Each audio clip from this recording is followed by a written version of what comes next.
Welcome back. Montana hasn't elected a Democrat to the House since the late 1990s. His name was Pat Williams. I covered him. Sam Forstag, who you see here, is trying to change that in the race to replace retiring Republican Congressman Ryan Zinke.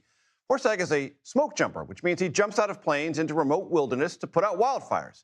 Here's part of our conversation.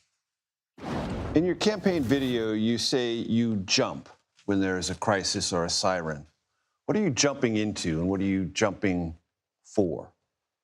Well, I spent the last 8 years as a wildland firefighter. The last 4 as a smoke jumper. We jump out of airplanes from 3,000 feet to put out fires before they grow. Premise being that, well, if we can get 2 or 4 guys on the ground there and put that thing out, well, we don't have to deal with another mega fire.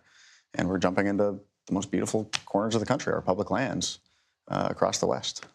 So what's the fire in Washington? Well, right, how much time you got?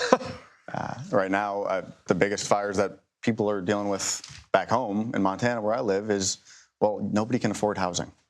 We got cities where housing has doubled or tripled in cost, if not more, in the last 5 or 10 years in Western Montana, and our wages have not kept up. And it is a fire like a broken healthcare system where, I had to leave smoke jumping to run for this office. You can't run for public office as a federal employee, and I'm looking at marketplace plans where you're paying $700, $800, $900 for healthcare where you don't get a lick of care until you pay $12,000. I mean, the basic fire here is that working people in this country cannot afford the basics. And unfortunately, government seems to have forgotten that that is what government is for, is to improve our lives materially when the market ain't meeting that need. And I'm running for Congress to try to help us remember that government can still fix those big problems. You also say that billionaires are burning it all down so they can buy it all up. Quite literally. Is that the lived experience in Montana? Well, in the last year, on top of being a smoke jumper, I was vice president of my union's local, covering about 800 public servants across Western Montana, and they fired about a quarter of the Forest Service between Doge cuts and all the rest. And when our union reached out to our representatives, we heard crickets.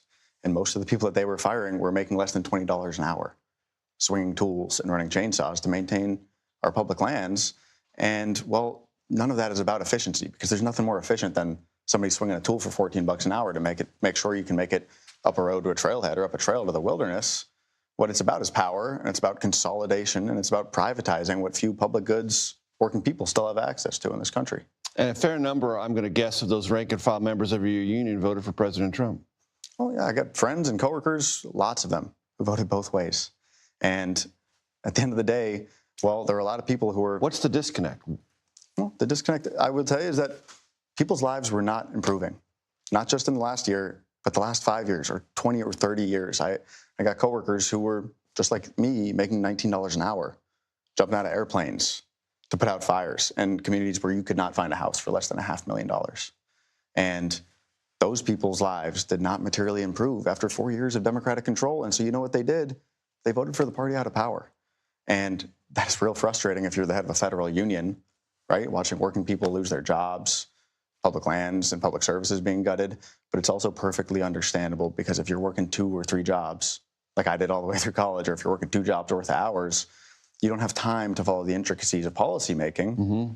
You just know your life got worse, and so you voted for the other guy. There are plenty of Democrats in Washington who tell me that in the rearview mirror, 2024 was a Democratic Party that nationally was viewed as too progressive, too out of touch. You identify yourself as a progressive. What's the counter argument to that appraisal?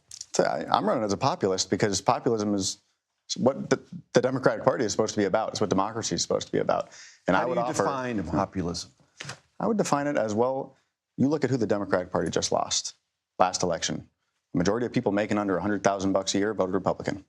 About half of union members in my state did not vote for Democrats last year, and a whole lot of young people stayed home, or they swung to the right, because they didn't see any cause for hope in politics. And so populism, well, it's giving those folks, people like me, someone that they can see their lived experience reflected in as an option for a candidate. And you do not see a lot of that in a country where the average net worth of a congressperson is $3 to $4 million, depending on the day and depending on how good the stock market is doing. You don't see that in a country where the average congressperson is 56 or 58 years old, and somehow the Democratic Party is the older of those two. So populism is just getting back to the basics of running people and giving people the mic who can actually speak to what it's like to be on the wrong end of all these broken systems. In 30 seconds, give me 2 economic things that make you a populist. I'll tell you the first one. If we are dealing with a housing crisis, Let's address it like a crisis. We should be spending the sorts of resources that are commensurate with that problem. And we have had a housing crisis before. We had one after World War II. We stepped in, we built homes. We made sure people could afford them. And I'll tell you what else. I'm living in a state where I cannot conceive of how I would pay to raise a family and have kids like I would like to, because the average cost of childcare is $19,000 a year. So a populist candidate, a populist government would step in to make sure that our populace, that normal working people, can afford childcare, just like they can in New Mexico. That is what the government should be paying for, not tax cuts for the richest people in this country, and not cutting the corporate tax rate again while normal people like me are struggling just to get by. Sam Forstag, thanks for coming in. Thanks for having me. Appreciate it.